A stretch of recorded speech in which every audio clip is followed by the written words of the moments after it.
You're standing in a bank lobby in October 1929. The marble floors gleam, brass fixtures catch the light. Everything feels solid. The teller smiles as you hand over your passbook.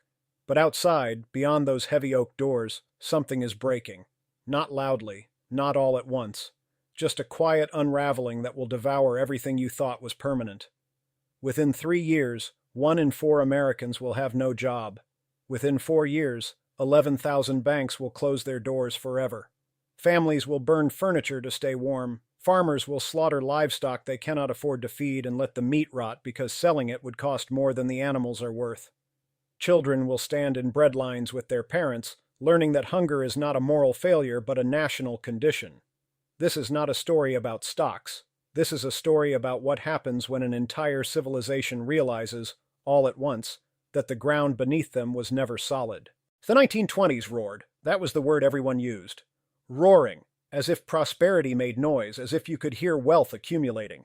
Stock prices doubled, then doubled again. Ordinary people, teachers and clerks and factory workers, opened brokerage accounts for the first time in American history. You could buy stocks on margin, putting down just 10% and borrowing the rest. $100 could control $1,000 worth of assets. When prices rose 10%, you doubled your money. It felt like alchemy. It felt like the future. Radio sales exploded. Automobile production quadrupled. Electricity reached into rural America. Skyscrapers rose in every major city, monuments to a prosperity that seemed engineered into the fabric of modern life. Herbert Hoover promised a chicken in every pot and a car in every garage. It did not sound like a fantasy. It sounded like simple extrapolation. But beneath the jazz and the ticker tape, something was rotting. American factories were producing more than Americans could buy. Wages had not kept pace with productivity. The wealthiest 1% of Americans owned 40% of the nation's wealth. Farmers had never recovered from the collapse of agricultural prices after World War I. They borrowed to survive. They expanded production to service debt. Prices fell further. The cycle tightened. Banks were fragile in ways no one wanted to examine. They operated without deposit insurance, without federal oversight, without reserve requirements that matched their exposure. They loaned money to stock speculators. They invested deposits in the market. They were not separate from the bubble. They were the bubble. And the margin loans. Those beautiful margin loans that let everyone feel like a financial genius. By 1929, margin debt had reached levels never seen before. Billions of dollars borrowed against stock portfolios that existed only because other people had also borrowed billions of dollars. It was a tower built from credit, and every floor depended on the one below it remaining intact. Then the tower shook. October 24th, 1929, Black Thursday. The market opened and immediately lurched downward. Not a correction, a convulsion. 12 million shares traded hands, a volume so enormous it overwhelmed the ticker tape machines. Prices lagged reality by hours. No one knew what anything was worth. Panic fed on information vacuum. Crowds gathered outside the New York Stock Exchange, not celebrating, watching, waiting for news that did not come fast enough. Inside, men shouted themselves hoarse. Fortunes evaporated in minutes.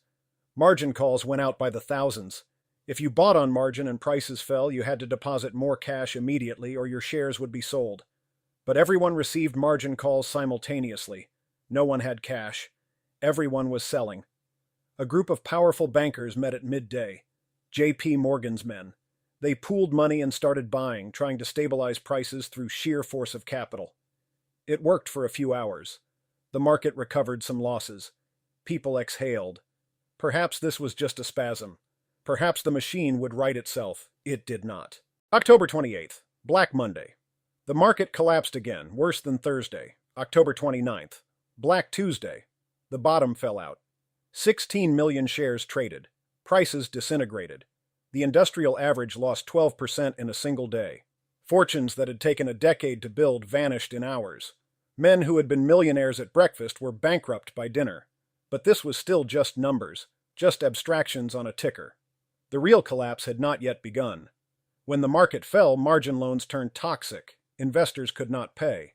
Brokers sold their shares for whatever price they could get, driving prices lower, triggering more margin calls, forcing more sales. The spiral fed itself. But brokers had borrowed money from banks to finance those margin loans. When investors defaulted, brokers could not pay banks. Banks had loaned far more than they held in reserve. One bank failed, then another. Depositors at other banks heard the news and wondered if their money was safe. They withdrew it. Not from irrationality, from perfect rationality. If everyone else was withdrawing, the last person to act would lose everything. Bank runs were not mass hysteria. They were Nash equilibria playing out in real time. A bank with solid assets could be destroyed in an afternoon if depositors lost confidence. Because banks do not keep your money in a vault. They loan it out. They invest it. At any given moment, only a fraction of deposits exist as cash. This works beautifully when everyone trusts the system. It collapses instantly when they do not. By 1930, over 1,000 banks had failed. By 1931, another 1,000. Each failure erased the savings of thousands of families. Life insurance policies cashed out for pennies on the dollar. Businesses could not get credit. Farmers could not get loans to plant crops. The credit system, the invisible circulatory system of the economy, stopped moving blood. Deflation set in. Prices fell, which sounds positive until you realize what it means. If you expect prices to fall tomorrow, you do not buy today. If businesses expect prices to fall, they do not invest or hire. If you owe money at a fixed interest rate and prices are falling, your debt becomes more expensive in real terms every month. Deflation rewards hoarding cash and punishes anyone who borrowed. In an economy built on credit, it was poison. Unemployment rose, 3% in 1929, 9% in 1930, 16% in 1931, 25% in 1933. These are not just statistics. They are fathers who cannot feed their families, mothers who water down soup until it is barely flavored water, children who stop growing because malnutrition stunts development. Hoovervilles appeared in every major city, shantytowns built from scrap wood and cardboard and tar paper, named mockingly after the president who insisted prosperity was around the corner. Families lived in packing crates. They burned furniture for heat. They lined their clothes with newspaper for insulation. Farmers faced a unique horror. Prices for crops fell so low that it cost more to harvest and transport produce than it could be sold for. They destroyed food while people starved in cities. Not from cruelty, from economics. They poured milk into ditches. They slaughtered pigs and left them to rot. They burned corn for fuel because it was cheaper than coal. The psychological toll was incalculable. Suicide rates spiked. Men who had defined themselves by their work, by their ability to provide, found themselves worthless in a market that had no use for their labor. Families disintegrated. Marriages collapsed under financial stress. Children were sent to live with relatives or orphanages because parents could not feed them. And the collapse did not respect borders. American banks had loaned billions to Germany to help it pay World War I reparations. When American banks failed, those loans were called in. German banks collapsed. In May 1931, Austria's largest bank, Kreditanstalt, failed. It held 2/3 of Austria's bank deposits. The failure sent shockwaves through Central Europe. British banks had loaned heavily to Austria and Germany. They faced massive losses. Britain abandoned the gold standard in September 1931. The financial architecture of the international system was coming apart. Global trade contracted by 2/3 between 1929 and 1933. Countries raised tariffs to protect domestic industries, which only accelerated the collapse. The Smoot-Hawley Tariff Act raised American tariffs to historic highs. Other nations retaliated. Trade wars compounded depression. Unemployment spread across Europe. In Germany, unemployment reached 6 million. The Weimar Republic, already unstable, began its final collapse. Extremist parties on the left and right gained support. Democracy looked weak. People wanted someone who promised certainty. In America, Herbert Hoover believed the government should not interfere directly in the economy. He thought relief should come from private charity and local governments. He worried that federal intervention would create dependency and undermine American individualism. He was not cruel. He was ideologically committed to a model of governance that the scale of the crisis had rendered obsolete. The election of 1932 was not close. Franklin Roosevelt won in a landslide. He did not arrive with a clear plan. The New Deal was improvisation, experimentation, a willingness to try anything and measure results. Some programs failed.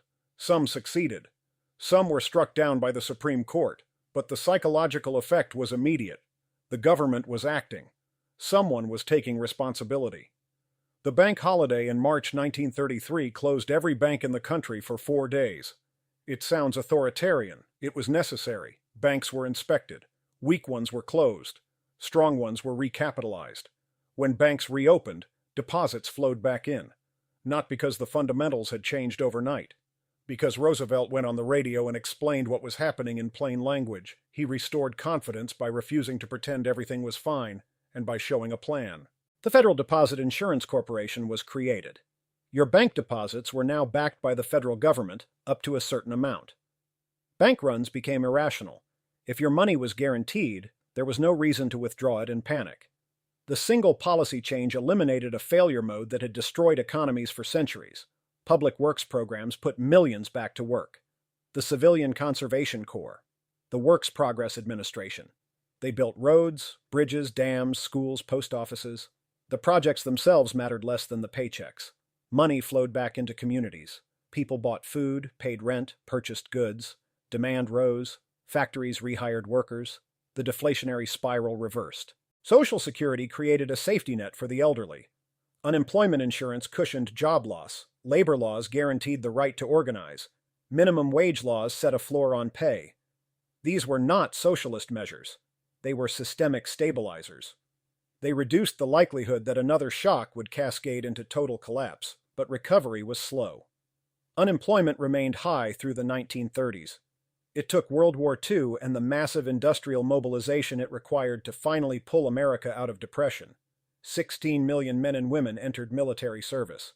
Factories ran at full capacity. Unemployment disappeared.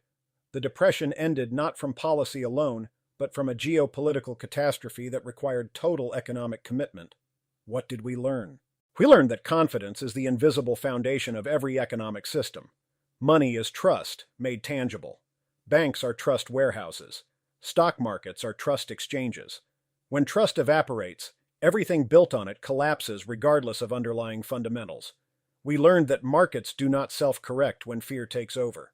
Rational actors making rational decisions can produce collective catastrophe. The man who withdraws his money from the bank is acting rationally. The stampede that destroys the bank is the sum of rational choices. We learned that inequality is not just a moral problem, but a systemic fragility. When too much wealth concentrates at the top, demand cannot sustain production. The engine stalls. Growth built on debt rather than wage growth is a delayed crisis, not sustainable prosperity. We learned that government is not an external force imposed on the economy, but a structural component of it. Markets need rules, oversight, stabilizers, and backstops. Laissez-faire is not freedom. It is exposure to cascading failure. But here is the uncomfortable question that remains. Have we learned enough? The mechanisms that destroyed the economy in 1929 were not mysterious. They were leverage, opacity, interconnection, and the assumption that rising prices proved value. Our financial system today is more complex, derivatives worth trillions, algorithmic trading moving billions in microseconds, shadow banking operating beyond traditional oversight, global interconnection that makes contagion instantaneous. We have built larger buffers, deposit insurance, central bank interventions, regulatory frameworks, but we have also built larger towers. Every safety measure allows more risk-taking. Every backstop invites more leverage. The system is resilient until it is not. And when it breaks faster than human reaction time. The Great Depression was not an accident. It was the logical outcome of choices made over years. Choices to prioritize short-term gains over stability. Choices to ignore warning signs because addressing them would be inconvenient. Choices to assume that what had worked before would work forever. You are standing in a world that feels solid. Marble floors, brass fixtures, everything gleaming. The system has held for decades. Corrections have been managed. Crises have been contained. It feels permanent. But permanence is not a feature of systems. It is a feeling systems create before they fail.